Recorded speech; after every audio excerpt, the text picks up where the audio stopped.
엄마 아빠는 내 마음도 모르면서. 알다가도 모를 아이 마음. 자녀에 대한 모든 고민을 속 시원히 풀어드립니다. 내 아이를 부탁해.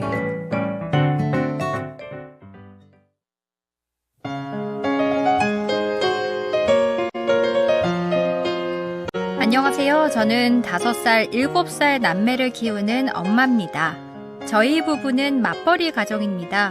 그래서 출산 이후 육아를 위해 시부모님께서 저희와 가까운 거리로 이사를 오셨고 아이들의 돌봄과 육아를 도와주고 계신데요.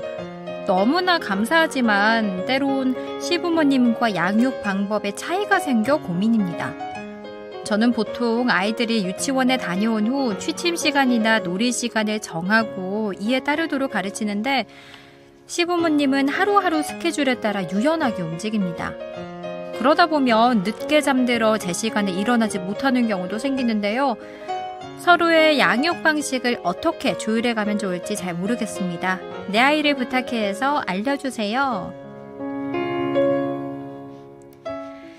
자녀에 대한 고민을 시원하게 풀어보는 시간입니다. 내 아이를 부탁해 이 시간 함께해 주시는 순천제일대학교 유아교육학과 강숙현 교수와 함께합니다. 교수님 안녕하세요. 안녕하세요. 오늘은 시부모님과 양육 방식이 달라서 고민이라는 사연 받아봤습니다. 교수님께서는 오늘 사연 어떻게 들으셨나요? 맞벌이 하시면서 또 부모님과 이견이 있고 대화를 통해서 해결하기가 어려운 상황이 지속된다면 얼마나 스트레스가 많으시겠어요. 또 함께 사시거나 자주 이렇게 접촉을 해야 하는 상황에서 이러한 갈등이 점점점 깊어질 수도 있습니다. 이런 경우에 양육자 간의 갈등이 아이들에게는 정말 부정적인 영향을 크게 주거든요.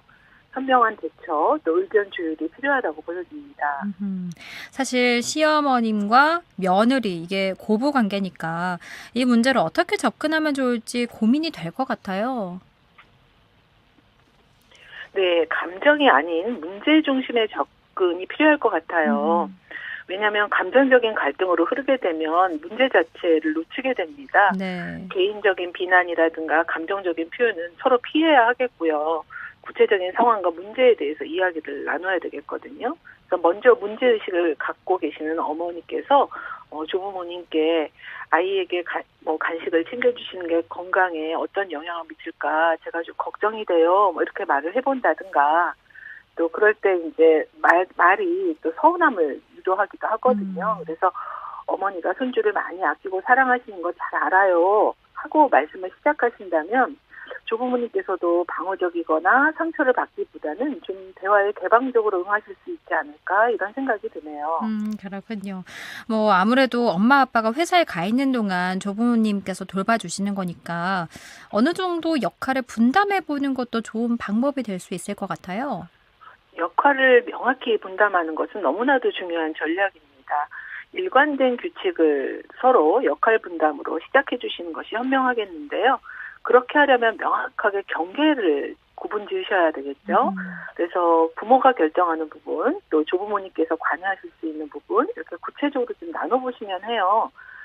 식사나 잠자리에 대한 규칙은 부모님이 정하시고 또 놀이나 여가 활동에 대해서는 할머니, 할아버지의 방식을 따를 수 있어. 이렇게 좀 정해보시면 어떨까 싶은데 이것을 또 부모님이 혼자 정하고 전달하면 부모님은 이제 이걸 또 받아들이지 않으실 수도 있거든요. 그래서 조부모님과 함께 가족회의를 좀 열어서 합의된 규칙을 만들어내시면 하는 그런 기대가 되네요. 사실 너무나 당연한 이야기겠지만 이런 대화나 회의 자리를 가질 때 서로 양보하는 마음을 가져야겠죠? 그렇죠. 양보와 타협은 기본입니다. 근데 우리가 기본을 자꾸 놓치게 되죠. 부모님이나 조부모님 모두에게 중요하게 생각하고 있는 가치와 규칙이 있으실 거예요. 모든 규칙에 대한 강경한 입장을 서로 고수하면 이것이 갈등이 될 수밖에 없거든요. 그래서 양보할 수 있는 부분을 좀 찾아서 타협점을 찾으면 좋겠습니다. 특히나 어머님께서는 지금 수면 습관이라든지 이런 것들이 많이 걱정이 되신다면 잠자리 습관 들이기는 저희들 방식대로 해보면 어떨까요? 어머님 방법도 좋다고는 생각이 되지만 저희 방식대로 한번 따라봐 주세요라고 좀 청을 해야 되겠고요. 그리고 모든 문제가 아마 좀 거슬릴 수도 있어요, 서로가. 왜냐하면 정말 서로의 방식이 다르고 그렇기 때문에 특히나 TV 시청이라든지 수면이라든지 또 때로 아이들이 이제 군것질을 하기 시작하면 용돈 문제라든지 이런 여러 가지를 가지고 사사건건 갈등이 생깁니다. 그래서 가장 중요한 문제부터 우선순위를 좀 정해놓고 하나하나 해결해 나가시면 좋을 것 같고요. 부모님들에게 있어서 가장 중요한 핵심사항, 잠자리에서 그 버릇들이라든가 이것이 중요하다고 생각되시면 조부모님께 좀 이걸 강조하고 다른 부분은 좀 유연하게 접근해 주시면은 좀 그 격차를 줄여가실 수 있을 거라고 생각이 듭니다. 네. 이렇게 또 규칙이 정해졌다면 이 방식에 적응할 수 있도록 서로 시간을 좀 넉넉하게 갖는 것도 중요하겠죠? 네, 넉넉한 마음 너무나도 필요하죠. 시간과 인내가 가장 중요한 필수 요소라고 생각이 됩니다.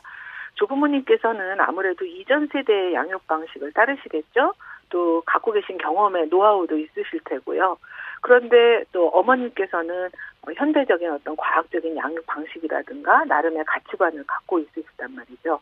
이 두 가지에 서로 적응하는 데 시간은 반드시 필수적인 요소입니다. 그래서 너무 급하게 변화를 요구하시는 것보다 좀 시간을 두고 변화하실 수 있도록 인내심을 가지시면 좋을 것 같아요.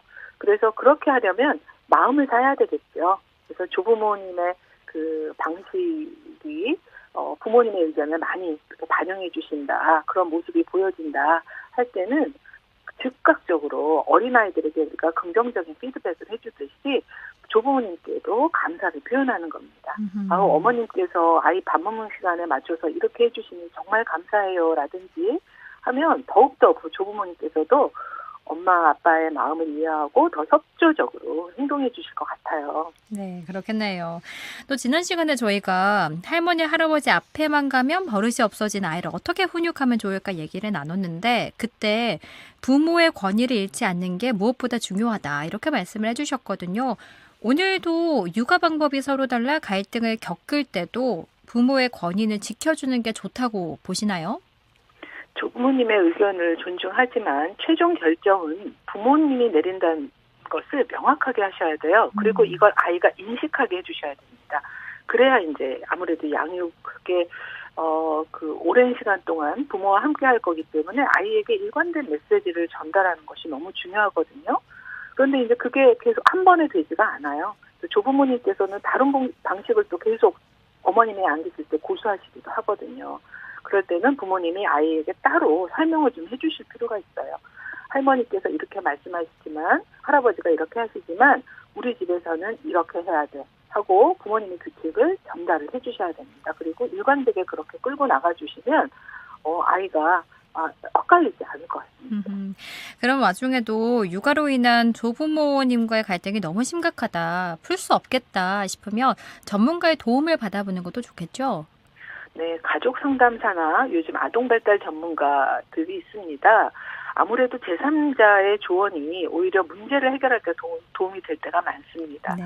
전문가께서 제시하는 객관적인 의견을 통해서 두 분 모두 쉽게 이해하고 수용해서 이것을 개선해 나가는 방식이 오히려 편안하게 해결할 수 있도록 도움을 줄 수 있습니다. 오늘 이렇게 갈등 이야기를 해서 그렇지 사실 부모님과 조부모님과 함께 양육을 하는 경우에 장점도 많다고 들었어요. 그럼요. 어르신들의 삶의 지혜와 또 경험에서 오는 노하우를 우리가 물려받을 수 있는 장점이 너무 많습니다. 경제적인 문제에서 어느 정도 자유로워도요. 육아 돌보비를 그 육아에 투입하는 것보다 조부모님께 아이를 맡기는 여러 이유들이 있어요. 바로 그 가장 큰 이유가 그 믿음직한 육아가 가능할 것이다라고 믿는 기대 때문이거든요. 그래서 주어진 상황을 인정하고 서로의 장점을 좀 인정해서 조부모님의 경험 그리고 엄마들의 그런 원칙적인 육아 이것이 조화를 이루게 한다면 아이들에게 가장 좋은 그런 육아 경험이 될 수 있을 것 같습니다. 그러게요. 그런데 이제 이것을 아무래도 이런 장점들을 서로 살리려면 대화와 소통이 제일 중요하겠죠. 결국엔 자녀를 잘 키우기 위해서 부모님과 조부모님이 힘을 모으신 거니까요. 이 점을 잊지 말아야겠죠? 그렇습니다. 아이의 성장은 많은 사랑과 관심 속에서 이루어집니다. 어머님 대신 지금 우리 사연을 주신 어머님도요. 그 어머님의 사랑으로 자라났을 거예요. 그래서 진심 어린 대화와 소통 중요하다고 했는데 늘 내 아이를 길러주시는 또 양육해주시고 돌보아주시는 그 정성에 감사의 마음을 전했으면 좋겠고요. 그렇게 하는 방식으로 저는 손편지 한번 써보시면 어떤가 하는 생각도 듭니다. 또 작은 선물 전달해 주셔도 좋고요.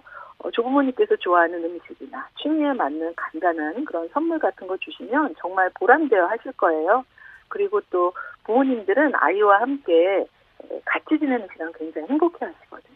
그래서 감사의 말을 전하면서 간단한 나들이나 특별한 식사 자리 같은 걸 마련하셔서 부모님의 노력에 인정을 해주시고 서로가 서로에게 감사하는 그런 시간 가지시면서 더욱더 돈독해지셨으면 하는 바람입니다. 네, 이렇게 오늘은 조부모와의 양육 갈등 해결법 이야기 들어봤습니다. 오늘 말씀 잘 들었습니다. 고맙습니다. 감사합니다. 지금까지 순천제일대학교 유아교육학과 강숙현 교수와 함께했습니다.